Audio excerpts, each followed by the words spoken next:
Long before the prologue, the universe is monstrously empty.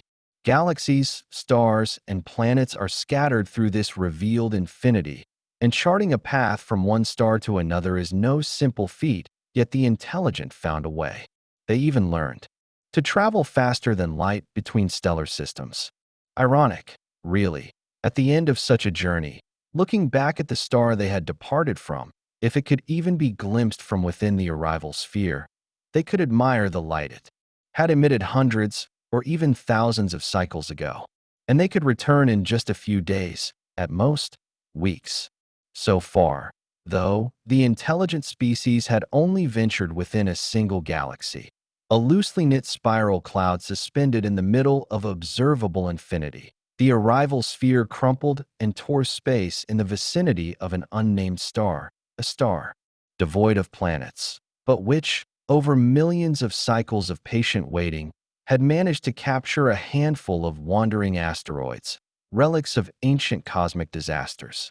From beyond the barrier, ripping through the fabric of existence, emerged an interstellar vessel, an imperfect ellipsoid, flat and streamlined, resembling a sea mollusk with tightly sealed shells.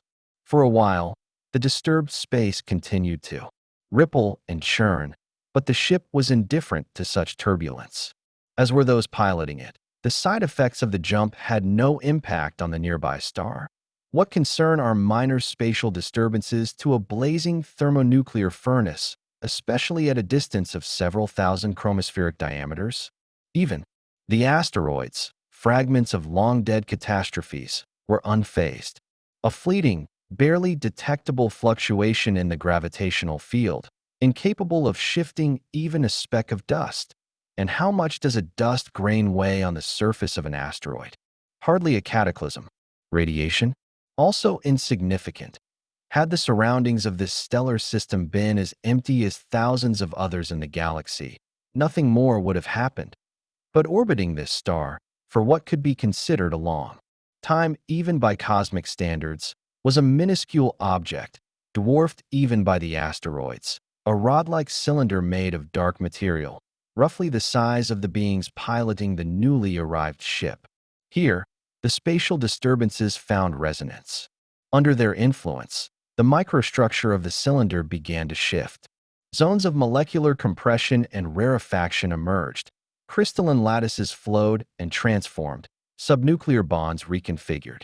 Energy was absorbed and released. The spatial disruption caused by the starship's leap across hundreds of light cycles awakened the rod, and in turn, it began to affect space. More precisely, it altered the very properties of space, properties buried deep beneath the surface of known physics. This interaction was fundamentally different from the transient aftershocks of the jump. Now, the rod resembled a lost flashlight, drifting in weightlessness. Only instead of visible light, an invisible, instrument undetectable cone extended from one end. At a certain distance, this beam terminated in a perfect circle, large enough for the ship to pass through it like a trained beast leaping through a hoop. Without brushing against the edges, the space within the arrival sphere slowly settled, returning to its long-established form. But the space within the beam and the ring didn't so much settle as transform. Its properties changed and then locked into place. Meanwhile, the ship began maneuvering on planetary thrusters, adjusting its orientation, velocity, and drift vector. In preparation for the next jump, in the long silence the rod had endured near the nameless star, ships had appeared in its vicinity only 3 times. The first was in forgotten antiquity, a vessel identical to the one that had delivered and positioned the rod in its current orbit. That ship had skillfully maneuvered, waited for the rod to generate its beam and circle, passed through the center, and vanished forever from the galaxy. The second and third arrived immeasurably later. By then, those who had once deployed the rods had long since faded as a species and lost all interest in interstellar travel. Both ships lingered briefly near the still nameless star, avoided approaching the rod, and departed on their own terms, unaided by the transporter of a forgotten race. By now, Even the stars had forgotten the pilots of those second and third ships, just as they had forgotten the ancient titans of knowledge who had installed the transporter rod. Time is merciless. It spares neither those who invent interstellar travel nor the devices that make such travel possible.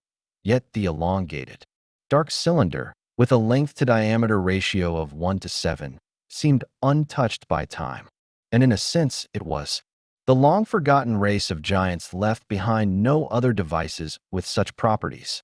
This cylinder might well be the oldest object in the galaxy, and certainly the only one of its kind still in existence. The fourth ship, after a final course correction, found itself, by fate or error, on a trajectory that intersected the transporter beam's ring. But it didn't cross through the center. It clipped the very edge, so that most of the vessel fell into the altered space zone, while the rest passed outside it, through normal space. The part that entered the transporter's field vanished. The remainder, like a peeled open tin can, spewed its contents. Thin air, quickly thinning further, a drifting cloud of debris in all shapes and sizes, and 24 corpses, flash-frozen to glass-like rigidity. One of the travelers, unlucky enough to have been wearing a protective suit, at the moment of disaster, would suffer a slower, more agonizing death, but just as inevitable. For others were in a sealed compartment. Their agony lasted longer. The section had some autonomous life support, but no communication systems capable of reaching their kin across such vast gulfs of space that by the time the rod extinguished its transporter beam, the suited astronaut and the four trapped in the compartment hadn't even begun to grasp what had happened. Waiting, that was the transporter's natural state. And once again, it waited, not that the transporter knew what it was waiting for. It simply reacted to every nearby disturbance in space. Though its idea of nearby encompassed a sphere large enough to contain the unnamed star and its tiny planetary system, machines know how to wait. "We've arrived," Veselov announced in his usual flat tone. He always spoke as if he were doing someone a favor, or as if something had deeply displeased him. "Much obliged," Pluznik replied with a touch of sarcasm. Pluznik often got under Veselov's skin, probably because of that exaggerated seriousness he always wore like a uniform, but yelling at the team leader wasn't really an option, nor was holding a grudge. Or rather, you could be mad, for all the good it would do you. Air that anger openly, and you might just find yourself on the wrong end of the command chain. Sonya Veselov suffered in silence.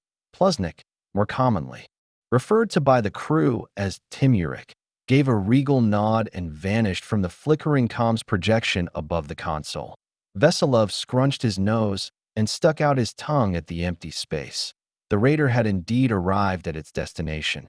A standard issue Schuster Epsilon class scout ship. Crew capacity, 7. Pulsar range, up to 800 light-years. In emergencies, 1200. Anything beyond that was strongly discouraged. The X-drive tended to misfire when locking onto a finished sphere. The current crew was understaffed. As usual, only 5 aboard instead of 7. Personnel shortages were standard fared as a result. The same man had to serve as team leader, ship's captain, and ship's medic, Takir Timurovich Pluznik, TTP for short.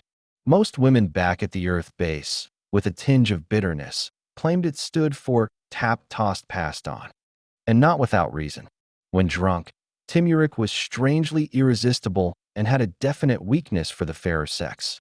But the morning after, sober and brooding, he turned into a cynic of the worst kind, grumpy, cold, and utterly intolerable. The deputy leader, also the navigator, astrogator, and somehow also the cook, was Vazia Shaliko, a man of rare and disarming kindness. Despite being 53 local years old, he looked startlingly young. Rosy cheeks, soft peach fuzz on his cheeks, more like a cadet or even a first-year trainee than a seasoned deep space scavenger who had zigzagged his way through every spiral arm of the galaxy. Vazia had long ago come to terms with the fact that the galaxy held far more places he would never see than ones he had. That, he believed, was the true marker of a veteran. The quiet knowledge of the universe's boundlessness and the humbling immensity of the galaxy itself. Yet to everyone, including the cadets, he remained simply Vajia, despite logging even more flight hours than Timurik. That left Sonya Veselov as the junior crew member, the kid, and default everything else, despite his 12 raids and a special course at the academy. Simple math. 2 field techs were missing from the team roster, and protocol forbade sending less than 2 scientists on any mission. This time, the science team was, well, unfortunate. 2 drybone matrons from Ophelia. Sisters, Regina and Viola. Vicious, sharp-tongued, and combative, but experienced space travelers, no doubt about that. All in all, it was a nightmare crew, possibly the worst Timurik or Vajia had ever flown with, even counting every trip in their extensive memories. The matrons? They didn't mind. From their point of view, every mission was a disaster, at least socially speaking. They were used to it. The rest of the crew simply tried to get along and give way. The task of the searchers was simple in concept, grueling in practice. Sweep the lesser-charted sectors of space for traces of relic civilizations. Who had founded the search base, and who funded it, was shrouded in vagueness and rumor. The information wasn't officially classified, but every lead seemed to contradict the next, making it impossible to construct a coherent picture. Plusnik was convinced the military was behind it. Or rather, the scattered remnants of Earth's once unified space command, isolated fleet outposts, and fractured naval staff clusters, now loosely spread among humanity's most strategic star systems. They had long since lost central control, thanks to a lack of any real external or internal threats. But they'd managed to maintain a decent level of readiness, even in their disjointed state. The primary task and sole source of funding for the military had become combating the pirates and smugglers who had proliferated after humanity joined the Union.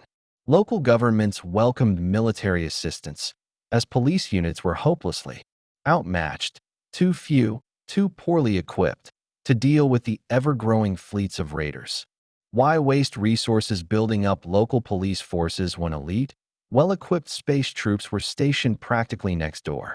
The military handled its own procurement, logistics, and distribution, forming a nearly perfect symbiosis with Earth's dominant power blocks. The rosy-cheeked Vajia never voiced his opinion on the matter, but secretly he believed the base was funded by the Unified Knowledge Foundation, a pan-Union organization with the reach and influence of a shadow government. The foundation held no formal authority, but its financial and energy resources were practically limitless. In simpler terms, the foundation was filthy rich. It oversaw the lion's share of scientific research, held rights to the most valuable technological patents, registered, with itself, nearly all new ones, and raked in not billions, but trillions of pangalas in royalties. In the civilized sectors of the galaxy, money had long since become the main, and nearly only, driving force. A compelling piece of evidence for Vajia's theory was that all 6 dominant races of the Union, as well as the 6 contenders for Dominion, had their own search bases. These were built to a uniform standard and outfitted with the exact same technology as Earth's. The absence of independent searchers among the Neo-Sapient races, like the Chlonk or the Bara, was, in Vajia's view, explained solely by a formal ban from the ruling 6 on using interstellar technology without supervision. Still, mercenaries from those races were in ample supply aboard foreign bases. Sonya Veselov was still too young and carefree to have formed a solid opinion. For formality's sake, he assumed the bases were operated by private industrial syndicates. A view some of the old-timers also loosely supported. The truth probably lay somewhere in the middle, equidistant from all viewpoints. The bases might well have been autonomous entities, collaborating equally with everyone. 99.999% of all search missions ended in nothing. Literally nothing. After years of drifting through space, search crews would return to the base, file a standard report, and head off on their contractually allotted leave. But the remaining 0.001%, those rare successful missions, more than compensated for the rest. 140 years ago, Suoft searchers stumbled across a sealed beacon of unknown origin hidden in one of the smoke rings of Flagenrique. The beacon was dated at 12 to 13 billion local years, meaning it had been signaling to some ancient starships long before the legendary departed ever reigned. For 3.5 decades, Earth searchers scoured the nearby sectors of the former Volga system, where an entire cruiser of the departed had once mysteriously emerged from oblivion. That find had propelled humanity into the ranks of the higher races. Though no further traces of the departed were discovered, a relic was found within a long-abandoned mining planetoid in the Vanadium Belt. It was later dubbed the Greenhouse. The Greenhouse had already existed when the first Ayeshi and the earliest brood mothers of the hive were just learning elementary arithmetic. Earth scientists never quite figured out what the thing was for, but collaborative research with the Ayeshi and Tsuoft finally allowed a partial decoding of the principles behind instantaneous communication. After the hive mysteriously vanished from the galaxy, this discovery proved crucial. No one else could supply their signature black boxes. While the exact physics of instant transmission remained elusive, the Allies eventually learned how to copy functioning hive units. This achievement brought relief to billions of sentient beings. It was the Bullens, newcomers to the Elite Six, who first connected the dots between two gravitational anomalies, one near their home system in the Peta cluster, the other on the outskirts of former hive territory. Nothing material was found, but a coded message from an unknown race to the hive was intercepted, along with a decryption key. The message was packed with sensational information, including advanced scientific and technological data. There were quieter finds as well, but the point was clear to all.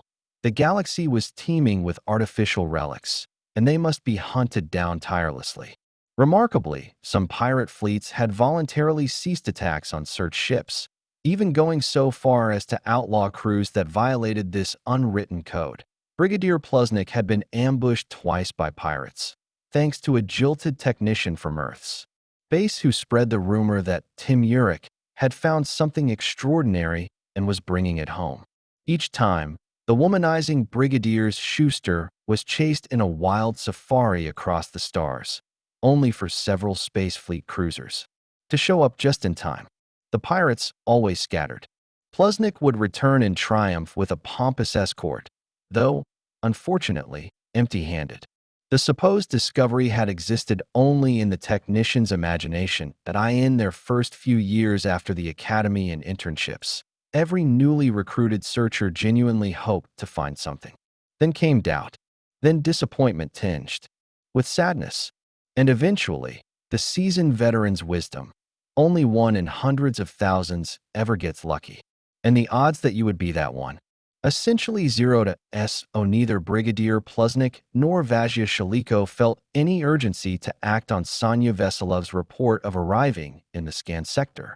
Night still lingered aboard the raider, and nearly 2 hours remained before wake-up call.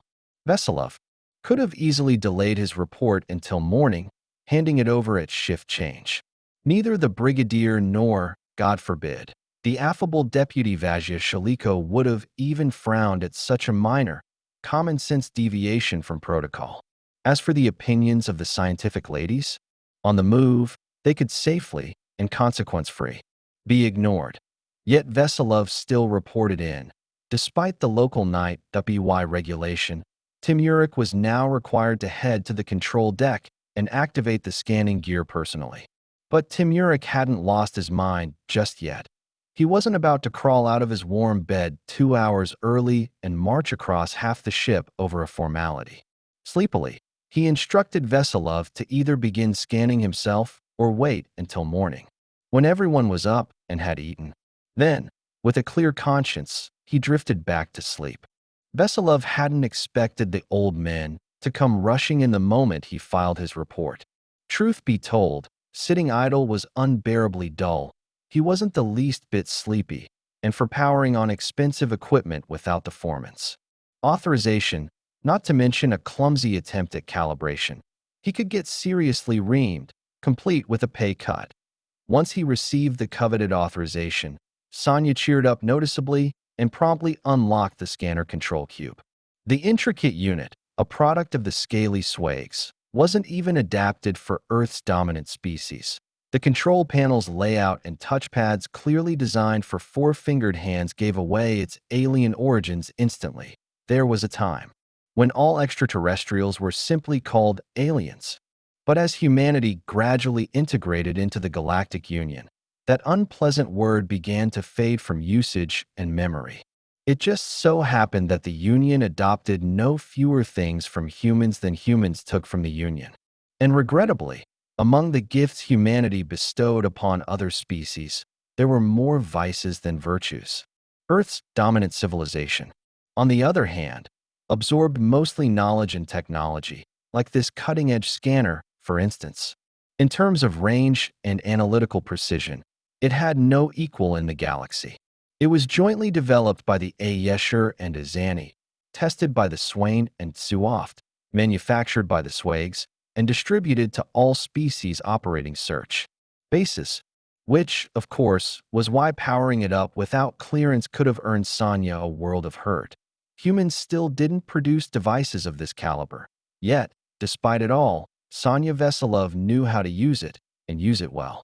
He was considered a rookie only because he happened to land on a team with two recognized veterans and a pair of hard-nosed parsmeggers. Opening the external sensors and running the required diagnostics, Sonya even felt a bit of a thrill. Now, he thought, getting more and more excited, if I spot something wild, something from The Departed, or some lost Titan tech, Tim Urich would come running here in his skivvies. But Sonya was already approaching that invisible barrier where, deep inside, it becomes painfully clear, neither today, nor tomorrow, nor a week or a year from now would this sophisticated swag scanner let out a single beep or signal the detection of an object of presumed technogenic origin. The scanner beeped in the second minute of operation. Sonya flinched and froze. Then came a wave of numb dread. Then a cold sweat prickled across his skin. His hands trembled, struggling to hit the sensors designed for reptilian swag paws. The high-contrast interface text danced and blurred in the gray-hued display. Sonya read the summary. Object, presumed. Fragment of a flying apparatus. Its estimated rest mass was 23 Earth kilotons. Distance to target, approximately 12 decimal megaounce, roughly 6 megameters. Dangerously close, damn it. Energy activity, 0. Tasionic activity, 0.6. Baryonic activity, above 0, but negligible. Time of passive drift. First approximation, more than 1,500 local years. Sonya reeled from disbelief. But after a moment of thought, he began to calm down. After all, 1,500 years? Not exactly ancient history. It wasn't some artifact from vanished titans. Just a ship fragment from one of the still active allied species. 1,500 years ago, the then nascent union of 5 races, Earth included, was deep in brutal conflict with the Deathless and their core-dwelling satellites, the Ore and Dashed. Ships were lost in staggering numbers. True, most wreckage was recovered and repurposed during the war, and post-war cleanup had been even more thorough, practically obsessive. Only in the remote, backwater zones, far from the mass battles, could debris have survived. Only where unregistered skirmishes occurred, with no survivors left to tell of a brief stellar clash. So, Sonya fed the object's volume structural model into the recognition program and issued a command to identify the type of craft. Secretly, he hoped the system would come up empty and blink its yellow indicator, flatly reporting. Type of flying apparatus, unidentified. Of course, that hope didn't pan out. The program quickly resolved the matter, stating that the discovered fragment was identical to the left mid-bow section of a modular reconnaissance landing cruiser manufactured by the Ayesher during the war against the Deathless. Used widely by Ayesher forces, now obsolete, and discontinued as of date. The program provided the date in swag notation. Sonya couldn't be bothered to convert it to Earth time. It was obvious enough. The crystalline Ayesher hadn't built those modular cruisers in ages, and the drift time of the fragment of a flying apparatus matched perfectly. Then Sonya frowned. Where, exactly, was the rest of the cruiser? The war with the Deathless wasn't some old ground-based skirmish. In space, they used weapons that rarely left behind wreckage, especially not intact wreckage. Annihilation, molecular disintegration, energy fields, tasionic disruption fields. Well, Sonya wasn't a weapons expert, especially not on ancient tech, but he scanned the fragment thoroughly. And, thanks to the program, determined that, aside from the shearing damage, the flying apparatus fragment exhibited no visible structural compromise. That's when he was caught off guard by the arrival of the rosy-cheeked morning deputy. "Foreman, Vajia Shaliko. What's this ugly beast?" Vajia asked cheerfully, leaning over Sonya's shoulder. Sonya jolted in surprise and glanced at the clock. His shift had ended a good 15 minutes ago. "It's an Ayesher cruiser," Sonya answered, composing himself. Clear and coherent. He was pleased by that. "Modular. Or rather, a chunk of one. It's been drifting here for 1,500 years. Haven't found anything else yet. When did you spot it?" "Couple hours after we wrapped.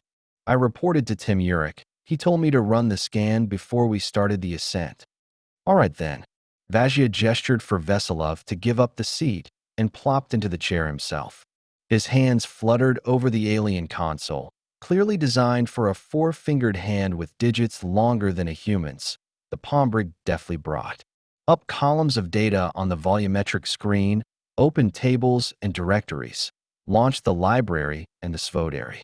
Gradually, the space in front of him filled with ghostly projections of texts, three-dimensional models, links to documents, and archival arrays.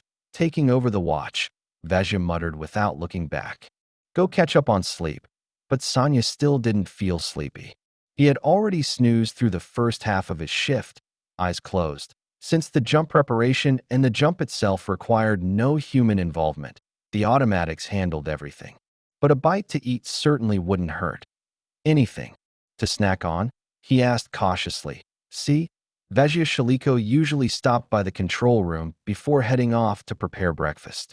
Today, though, he clearly intended to stick around, which meant breakfast might come down to each crew member improvising with rations and dry packs. "I prepped the cookbot yesterday. Just load up whatever it asks for and launch menu 1. Then call me." "Got it." Sonya brightened. If Shaliko had programmed the meal plan the night before, there'd be no dry packs involved.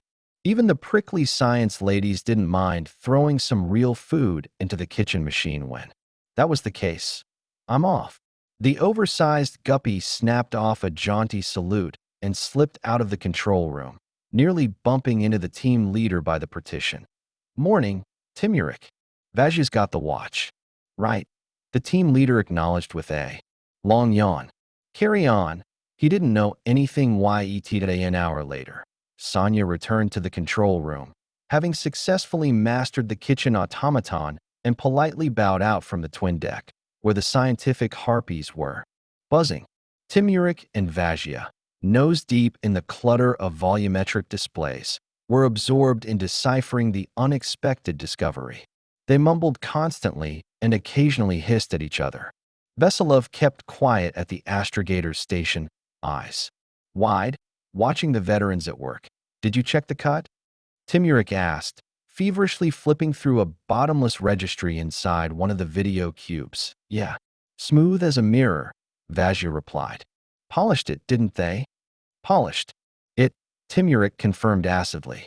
"Looks like right at the point of the cut. The Undying never had a weapon like this. I told you." "And what about their allies?" "Who says it was the Undying?" Sonya listened in silence. "You think the allies turned on each other? And you think that's impossible?" Vajia Shaliko shrugged doubtfully. "I don't know. Let's request a statistical poll. Better from Ayesha, the capital. Let's." And the net. Still trawling. Then Vajia noticed the silent Veselov. "Hey, why aren't you asleep?" "Don't feel like it." Then help out. Sonya perked up instantly. Keep an eye on the scanner. It's picking up small objects. No way the cruiser only lost one piece. Something had to have drifted out from inside. Come on, it's been 1,500 years. Think where all that could have floated off to by now. Timurik objected. Well, drifted. Or not, Vazhia said. We still need to check. To the console, cadet. I'm not a cadet, Sonya corrected glumly and wearily for the umpteenth time, fully aware that from the Pombrig's lofty perspective, the difference between him and an actual cadet was negligible. Stand down. Plusnik unexpectedly interjected. Better go check the suits. We're heading out. Gotta take a closer look, I think. Line us up real close. Shaliko obediently pushed Sonya away from the astrogator's console and began calculating the mini-jump. Suit inspection was the responsibility of either the equipment tech or the deputy team leader. But since Sonya Veselov handled all in-transit duties except for commanding and navigation, the suits naturally fell under his jurisdiction as well. Not that there was much to inspect. Equipment as simple as a hammer, as reliable as a hammer, and as time-tested as, well, the same faithful hammer humanity had always trusted. Asterisk.